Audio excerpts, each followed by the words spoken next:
you didn't see it, but I almost forgot to put on my hat, and that's not how we operate around these parts. Welcome back, though, everyone, to the channel. I hope that you're doing well. Hope you're feeling good. Let's go ahead and move on into the next track here on Led Zeppelin 2. We're moving on to the second side. Hold on. Over here, which is going to be Heartbreaker. That's the track we're going to be opening up this side of the album with. Here, we had already listened to Thank You, what, last year, I want to say? I'm pretty sure it was last year that we listened to that. So we're just going to move on into the next track here. Hope you guys are having a lovely day out there. Let's go ahead and dive right in. Here we go. Heartbreaker.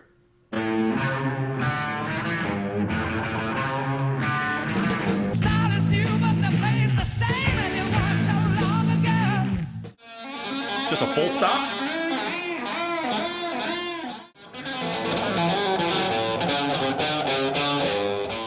Right back. There you go.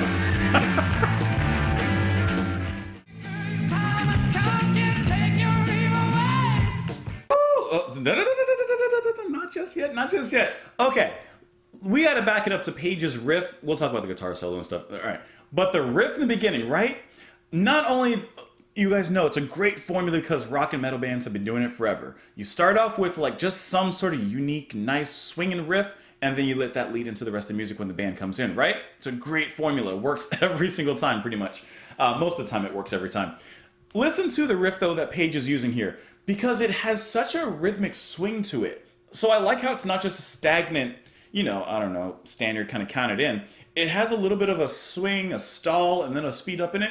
Bum bum bum ba da dum ba da da da dum bum ba da. However it went, right? But you hear how it's not like just so stagnant. It actually moves a little bit within itself, and then the band comes in with that. That is just so smart. And in this track, I mean, I don't know if you guys would agree or disagree, but you got to say, or you got to say in part that Page is kind of the star in this track. Moving on through the track, which sounds nice, rocks hard, right? We know what to expect at this point, but it's Page that stands out. Getting to his solo there, which in the purest and truest form is really a solo, because everyone else kicked out to the backstage for a moment. Who knows what they're doing back there, but everyone's backstage besides Page because he's on stage.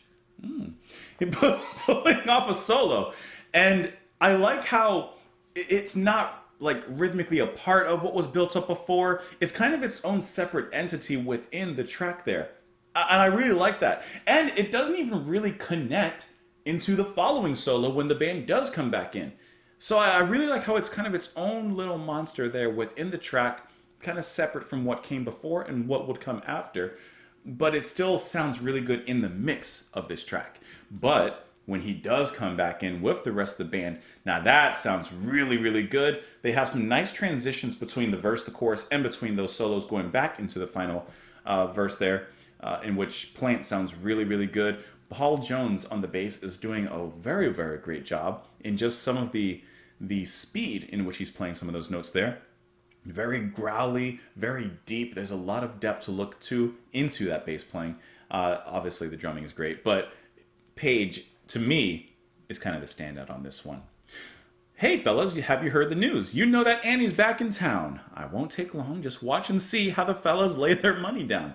Her style is new, but the face the same as it was so long ago. But from her eyes, a different smile like that of one who knows.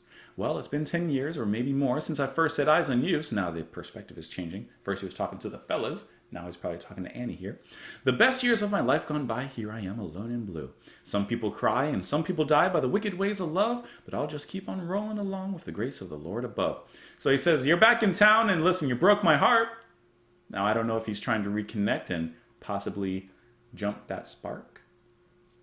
It's all about the rhymes today. People talking around about the way you left me flat. I don't care what the people say. I know where their jive is at. One thing I do have on my mind, if you can clarify, please do, is the way you call me another guy's name when I try to make love to you. Worked so hard I couldn't unwind, get some money saved, abuse my love 1,000 times. However hard I tried, Heartbreaker, your time has come. Can't take your evil way. Go away, Heartbreaker, he said. Get away from me. Be gone. Looking at this track here, it says that the solo includes using the pull-off technique, which isn't that like, I don't know anything about guitars, but when you like hit the note and then you pull off the string like that, like you. I think sounds right. Page commented that the guitar solo was recorded in a different studio, thereby giving a different sound than the rest of the song. Okay, actually, that actually sounds about right, because it does sound different, besides, obviously, its place in the track.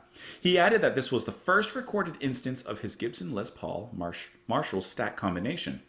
It was rated as one of the 100 all-time greatest guitar solos. It is pretty good in there. It is pretty good. Let me know what you guys thought, however, in the comments down below. You can follow me, of course, on Twitter. You can support the channel on Patreon. Thank you so much for being here, and I hope you enjoy the rest of your day, guys. Bye. I gotta find the button. There it is.